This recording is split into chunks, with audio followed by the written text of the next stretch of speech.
무리를 걸으신 예수님, 이라는 제목으로 말씀을 전하도록 하겠습니다. 오늘 이야기는 예수님의 신성을 입증하는 요한복음의 7표적 가운데 5번째 표적입니다. 본문은 예수님의 신성을 입증하기 위한 목적도 있지만 한편으로는 6장 22절 이하부터 나오는 가버나움에서 예수님이 말씀하신 생명의 떡 강화에 대한 도입부 역할도 하고 있습니다. 예수님의 가버나움 강화가 어떻게 시작되었는지를 알려주기 위한 목적도 있다고 할 수 있겠습니다. 본문에 대한 이해를 위해 내용을 재구성하여 본다면 예수님은 오병이어의 기적으로 인해 당신을 왕으로 삼으려는 무리를 피하여 산으로 떠나가셨고 제자들은 배를 타고 가버나움으로 가게 되었습니다. 마태복음에 의하면 제자들은 예수님의 지시에 따라 가버나움으로 가려 했던 것으로 보입니다. 즉 제자들과 메시아 폭동 같은 이런 위험한 상황에서 벗어나고자 하신 것입니다. 그런데 제자들이 가버나움으로 가는 도중에 큰 바람이 불고 파도가 심하게 일어나서 제자들의 배가 거의 파산 위기에 직면하게 되었습니다. 바로 이 같은 제자들의 위기의 순간에 예수님께서 후련히 바다 위를 걸어오셔서 바다를 잔잔케 하시고 제자들을 위기에서 구원하심으로 당신이 천하 만물의 주권자이시며 신적 권세와 능력이 있음을 보여주신 것입니다. 무리를 걸으신 능력의 하나님을 믿으시는 시간 되시기를 바라겠습니다. 16절에 보니까 저물매 제자들이 바다에 내려갔다. 본문은 벳세다 들녘에서 있었던 네 번째 표적인 오병이어의 이적에 이어서 갈릴리 바다 위를 걸어오시며 폭풍을 잔잔케 하신 5번째 표적을 소개하고 있습니다. 저물매, 이걸 다시 번역하면 곧 저녁이 왔을 때를 말하게 됩니다. 이 시간은 오후 중간에 이른 저녁이 아니라 황혼 때와 어둠이 내릴 그 사이 늦은 저녁을 나타내고 있습니다. 이 늦은 시간에 이미 날이 어두워지는데도 불구하고 서둘러 제자들을 떠나보내시고 홀로 산으로 떠나셔야 했다는 사실은 그때 상황이 참으로 긴박했다 하는 것을 잘 보여주고 있습니다. 예수님은 분명히 무리가 다 흩어질 때까지 뒤로 물러나 계시기를 원하셨던 것으로 보입니다. 군중을 진정시키는 것이 얼마나 어려운 일인지, 또 그 군중의 소유로 인해서 뒤에 나타나는 그 후폭풍이 메시아 사역에 얼마나 큰 문제를 야기할 것인지 예수님은 다 알고 계셨습니다. 예수님은 자신을 환호하며 임금 삼으려 하는 무리의 요구는 하나님께서 결코 기뻐하시지 않는다는 사실을 아셨습니다.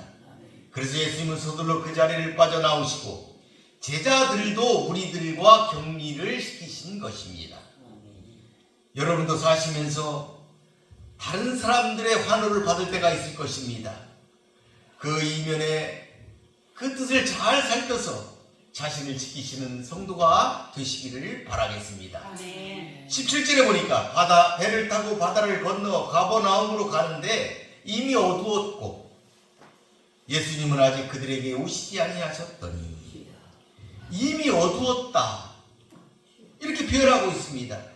제자들이 바다로 나가는 동안 이미 어두워져서 지척을 분간하기가 어렵게 되었다 하는 것이죠. 이미 캄캄하게 된 밤중이었음을 이미 이 단어를 통해서 매우 강조하고 있습니다. 정확한 시간은 요한은 밝히지 않았지만 캄캄하게 되었다는 이 묘사만 그는 했습니다. 상당히 암시적으로 표현했다라고 볼 수 있겠습니다. 그러나 마태와 마가는 예수께서 오신 시점이 밤 4시경, 그러니까 새벽 3시에서 6시 그 사이라고 말하고 있습니다. 그러니까 사경이 되었다. 사경에 예수님이 오셨다. 이렇게 표현하고 있어요.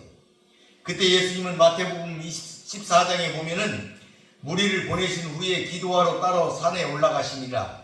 저물매 거기 혼자 계시었다고 말하고 있습니다. 예수님은 그 시간 홀로 기도하시며 무리가 모두 흩어져 소요가 그치기를 기다리셨던 것입니다. 그 당시를 요한은 그들이 지금 바다를 건너는 중이었고 주변은 캄캄한데 예수님께서는 아직 오시지 않았다고 묘사함으로써 그들의 불안한 상태를 더욱 극적으로 부각시켰습니다. 어쩌면 그들은 예수님이 자기들에게 오시리라는 것을 전혀 예상하지 못했을 것입니다. 그들은 다음날 목적지인 가버나움에서나 예수님을 만나게 될 것이라고 생각했던 것 같습니다. 바다 북단을 가로지르는 거리는 불과 8km 내외였지만 이때 제자들이 처한 상황은 아주 좋지 못하였습니다. 그 당시 상황에 대해서 다른 공간 복음서에 아주 자세하게 서술되어 있습니다. 이것을 마태는 14장에서 이렇게 말하고 있습니다. 배가 이미 육지에서 수울이나 떠나서 바람이 거슬림으로 물결을 인하여 고난을 당하였다 라고 기록하고 있어 그들이 큰 어려움을 겪고 있었음을 보여주고 있습니다. 거기서 고난을 당하더라 이런 말은 괴롭힘을 당하고 있는 그들의 현재 상태를 아주 생생하게 잘 나타내고 있습니다. 이 본절에 예수는 아직 저희에게 오시지 아니하였더니 이런 표현도 제자들이 주님이 계시지 않은 상황에서 어려움을 당하고 있었음을 나타내는 의미가 그 표현 속에 들어 있는 것입니다. 여러분, 주님과 함께하지 않는 삶은 고통이라는 것을 깨달아야 하겠습니다. 18절에 보니까 큰 바람이 불어 파도가 일어나더라. 원문을 다시 번역하면 그리고 그 잔잔하던 바다가 요동하고 있었다. 즉 잔잔하던 바다가 소용돌이를 치기 시작했다는 뜻입니다. 이는 그들이 처음 출발할 때는 바다가 매우 잔잔했음을 거꾸로 말하고 있습니다. 이렇게 평온하던 바다에 파도가 일어나는 것은 큰 바람이 불었기 때문입니다. 실제 갈릴리 바다는 서쪽의 지중해와 동쪽의 시리아 그 사막 가운데 있었으며 주위에 높고 낮은 산으로 둘러싸여 있어서 때론 이상 기류가 발생하기 쉬웠습니다. 그래서 갈릴리 바다에서는 예기치 못한 돌풍이 발생하곤 하였습니다. 당시에도 이러한 현상이 발생하였던 것으로 보입니다.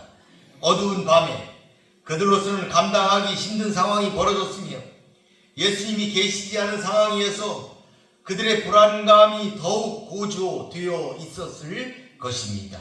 여러분, 늘 예수님과 함께 하시기를 바라겠습니다. 아멘. 19절에 보니까 제자들이 노를 저어 신여리쯤 가다가 예수께서 바다 위로 걸어 배에 가까이 오심을 보고 두려워하거늘. 본문은 배 안에 있는 제자들이 예수께서 오심을 보고 그들이 두려워했다는 사실을 기록하고 있습니다. 여기 보니까 그들이 놀라 소스라쳐서 두려워하며 바라보았는데 거기 보니까 무엇을 보았느냐?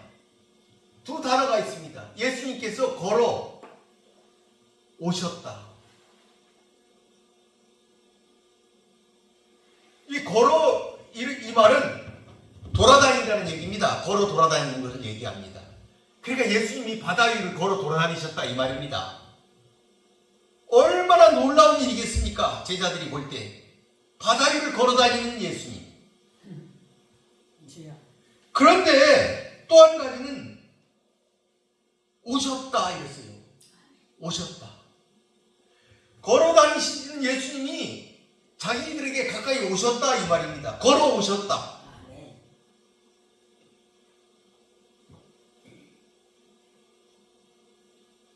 인간으로서는 흉내도 낼 수 없는 그 바다, 그 거친 파도가 휘몰아치는 물 위에 예수님이 걸어서 오셨다. 그들로 하여금 놀라움을 금치 못하게 한 장면이었을 것입니다. 얼마나 놀랍겠습니까? 마가는 6장에서 이렇게 표현했습니다. 바람이 거스름으로 제자들이 힘겹게 노젓는 것을 보시고 밤 4경쯤에 바다 위로 걸어서 그들에게 오사 지나가려고 하시매 제자들이 그가 바다 위로 걸어오심을 보고 유령인가 하여 소리 질렀다. 고 기록하고 있습니다. 그들은 마치 유령이라도 보는 것처럼 놀라 소리를 쳤습니다. 충분히 가능한 일입니다. 파도가 높게 일고 있는 바다 위를 마치 육지처럼 걸어서 배에 접근하시는 예수님의 진행 중인 모습이 매우 실감나게 잘 표현되어 있습니다. 특히 이 사건을 보도하고 있는 복음서 제자들 가운데 요한만이 이 당시 이 일이 일어난 곳이 육지에서 10여 리쯤 떨어진 곳임을 밝히고 있습니다. 오늘날 거리로 환산하면 약 4, 5km 된다고 볼 수가 있겠습니다. 그러니까 제자들이 당시 건너려고 했던 그 바다의 길이가 폭이 약 8km였으니까 그들이 지금 바다 한가운데 있었다 하는 것을 나타내는 것이죠. 그들은 밤새 노를 저었지만 폭풍으로 인해서 앞으로 나가지 못하고 배가 가운데 있었다 이 말입니다. 바다 한가운데서 고통을 당하고 있었다.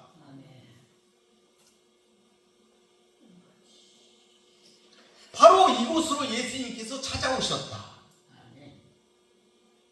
찾아오신 것이다 하는 것이죠. 그런데 비평주의 학자들은 이때 예수님이 물을 걸어오신 게 아니고 이 사람들은 모든 이 성경의 현상을 과학적으로 설명하려고 하는 그런 의도가 있으니까 예수님이 한 4km 됐는데 해변에 계셨던 것이다. 해변에서 왔다 갔다 하시고 자기들을 보고 있었다. 이렇게 해석을 하고 있습니다.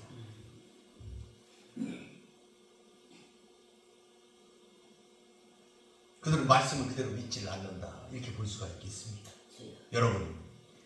여러분은 예수님이 능력의 하나님이심을 믿으시기를 바라겠습니다. 아멘. 제자들을 찾아 바다로 오셨다는 것을 믿으시기를 바라겠습니다. 아멘. 20절에 보니까 이르시되 내니 두려워하지 말라 하신대. 내니 나다 이 말이죠. 이게 이제 헬라어로는 에고에임이라고 합니다. 예수님께서 자기 자신에게 대해서 사용하신 독특한 문구입니다. I am 이런 말입니다. 요한복음에서 자주 등장하는 이 진술은 그리스도께서 자신의 절대적인 신성을 직접 나타내는 가장 순수하고도 완전한 표현이다. 이렇게 보고 있습니다. 이것은 구약에 나와 있는 표현입니다. 출애굽기에 나와 있습니다. 그 표현을 처음 사용하신 분이 여호와이십니다. 여호와 하나님이 I am 이렇게 말씀하셨다 이 말입니다. 그 표현을 예수님이 지금 사용하고 계신 것입니다. 제자들을 두려움으로 떨게 한 그 장본인이 예수님이라는 사실을 확인하는 그 순간 그들의 불안감은 소멸되어 없어지고 또 다른 놀라움에 사로잡히게 되었습니다. 그것은 다름 아닌 예수님의 위대성에 대한 놀라움이었습니다. 곤경과 불안감에 빠진 그들의 귀에 들린 예수님의 그 음성은 이렇던 마음의 평정을 되찾아 주었습니다. 그들이 곤경과 맞설 수 있는 힘을 주셨습니다. 오늘도 변함없이 예수님은 곤경에 처하여 불안해하는 성도들을 찾아오셔서 위로하심으로 그분의 음성을 듣는 자마다 새롭게 모든 환경에 도전할 힘과 용기를 얻게 되는 것입니다. 그러므로 내니 두려워 말라. 이 말씀은 그렇게 우리가 주 앞에서 확신 가운데 평안과 안정을 갖게 하는 말씀입니다. 예수님은 성도의 모든 두려움을 물리치시는 평강의 왕이십니다. 그러나 이 말씀은 제자들에게만 적용되는 말씀이라는 사실을 깨달아야 하겠습니다. 말씀을 받아들이는 사람들에게 자들에게만 적용되는 것입니다. 아멘. 주님은 그 말씀으로 우리를 격려하시고 위로하시며 폭풍을 잠재우셨습니다.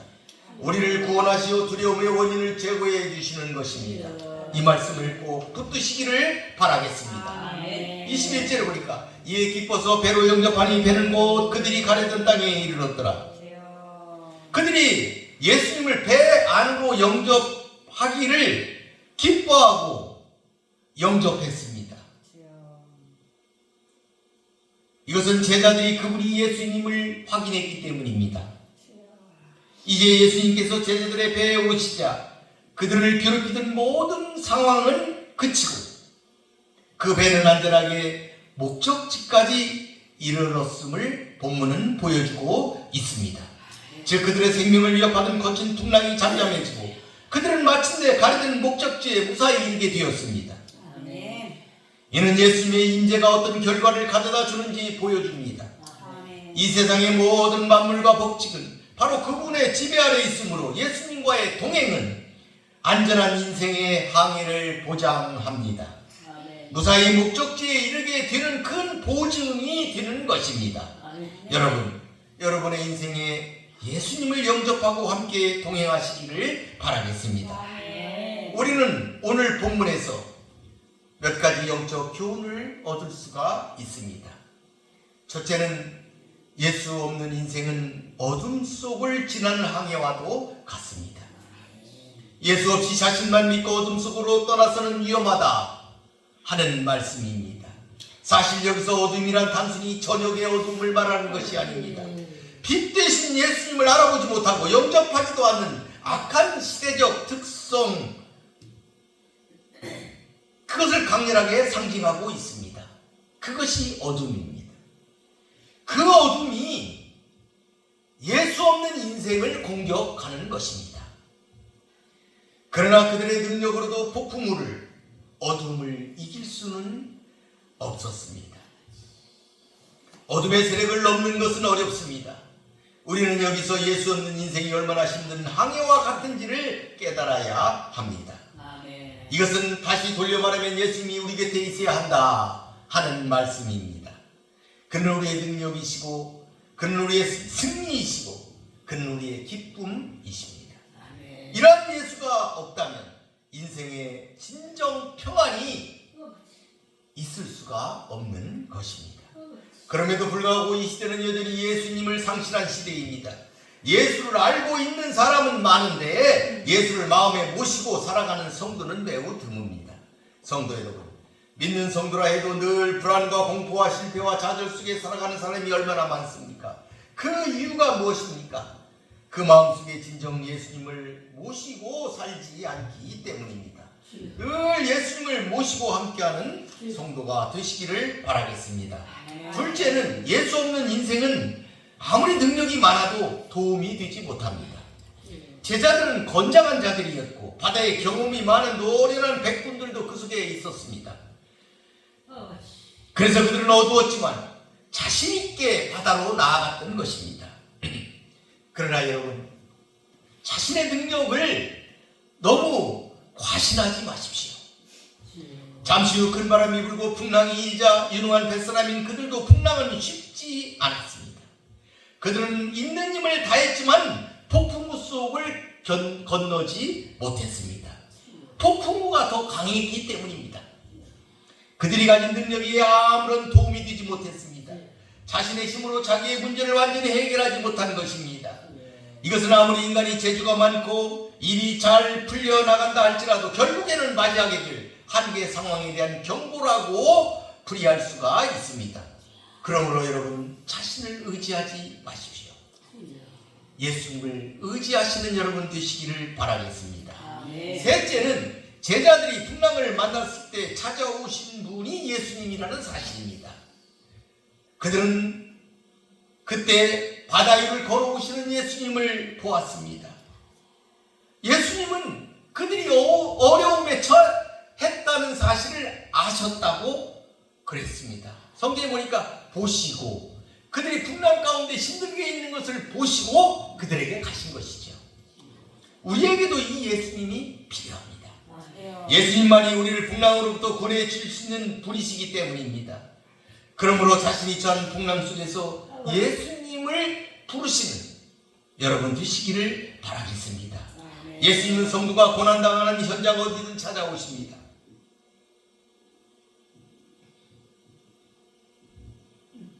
무서운 파도와 거센 바람에 맞서 싸우다 지쳐있는 제자들은 그들에게 다가오신 예수님을 보고 도저히 믿기지 않았을 것입니다. 아버지. 그분은 성도들이 고난을 당하는 곳이면 그곳이 어디든 찾아가 함께 하시고 위로하시며 구원해 주십니다. 주님은 자기 양떼를 결코 버리시지 않습니다. 아멘. 이 주님을 굳게 믿으시기를 바라겠습니다. 아멘. 네 번째는 우리는 예수님을 영접할 때 구주로 뜨겁게 우리 속에 영접해야 합니다. 21절에 보면 제자들이 기뻐하며 예수님을 배로 영접했습니다. 여러분도 예수님을 진심으로 마음속 깊이 영접하시는 성도 되시기를 바라겠습니다. 그래서 예수님과 하나가 되어야 합니다. 완전하게 예수님께 맡겨야 합니다. 주인의 자리를 예수님께 내어드려야 합니다. 그것이 영접하는 모습입니다. 그렇게 예수님을 영접하시는 여러분 되시기를 바라겠습니다. 다섯째는 그렇게 예수님을 배에 영접하자 풍랑이 멈추고 배가 가리던 목표에 안전하게 도착할 수가 있었습니다. 여러분, 예수님은 성도를 소원의 항구까지 무사히 인도하시는 인생의 항해사이십니다.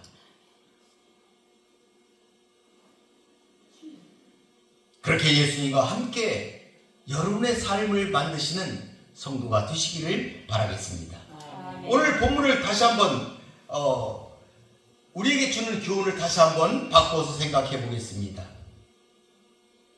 여러분, 오늘 본문을 보게 되면 예수님의 제자들에게도 예수님이 함께 하시지 않는 어둠의 시간이 있었습니다.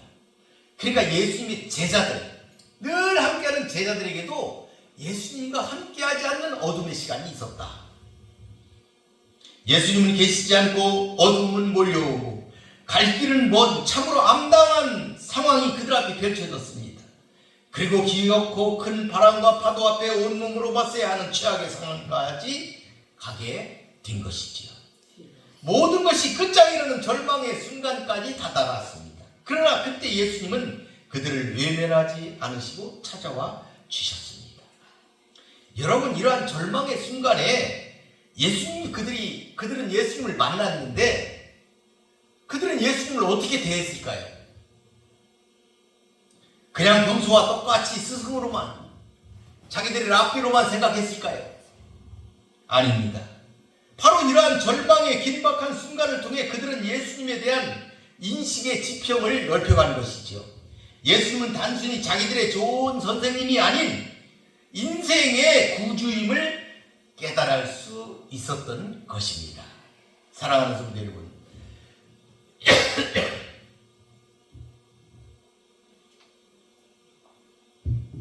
이것이 고난과 시련이 우리에게 주는 유익입니다. 고난과 실패의 상황이란 좋은 것이 아닙니다. 그러나 그러한 과정이 없이는 어느 누구도 예수님이 내 인생의 구주라는 사실을 깨달을 수가 없습니다. 지식으로 알 수는 있습니다. 그러나 절감할 수는 없는 것입니다. 그래서 시편 기자는 고난을 당하는 것이 유익이다, 이렇게 말했습니다. 고난을 통해 비로소 하나님의 율례를 배웠다고 시편은 고백하고 있습니다. 그러므로 벼랑 끝에 있는 주님의 은혜를 발견할 수 있는 여러분이 되시기를 바라겠습니다. 거기에는 그곳에 이르러 보지 않으면 도저히 발견할 수 없는 주님의 은혜가 그곳에 있습니다. 이러한 은혜의 경험을 통해 새로운 신앙인으로 거듭날 수 있는 여러분이 되시기를 바라겠습니다. 모두 다 승리하시는 성도 되시기를 바라겠습니다. 말씀 마치겠습니다. 기도하겠습니다. 고맙고 감사하신 아버지 하나님, 감사합니다. 아멘. 오늘은 바다 위를 걸으신, 물 위를 걸으신 예수님에 대한 말씀을 가지고 나누었습니다. 하나님의 은혜를 나누었습니다. 예수님의 은혜를 우리가 생각해 보았습니다. 이 제자들은 이러한 예수님을 만났을 때 예수님이 그들의 구주이심을 깨닫게 되었습니다. 우리는 이러한 고통과 절망의 시간, 폭풍과 몰아치는 이 험한 속에 있을 때에 비로소 살아계신 하나님을 깨닫고 살아계신 하나님이 우리를 도우시는 은혜의 하나님이심을 깨닫고 그분께 진정으로 다가가고 우리의 마음을 열고 그분을 모실 수 있는 귀한 역사가 일어나게 됨을 깨닫고 고통의 순간에도 늘 감사하며 기뻐하며 하나님을 바라는 사랑하는 성도들이 될 수 있도록 저희를 인도하여 주시옵소서. 예수님의 이름으로 기도 올렸사옵나이다.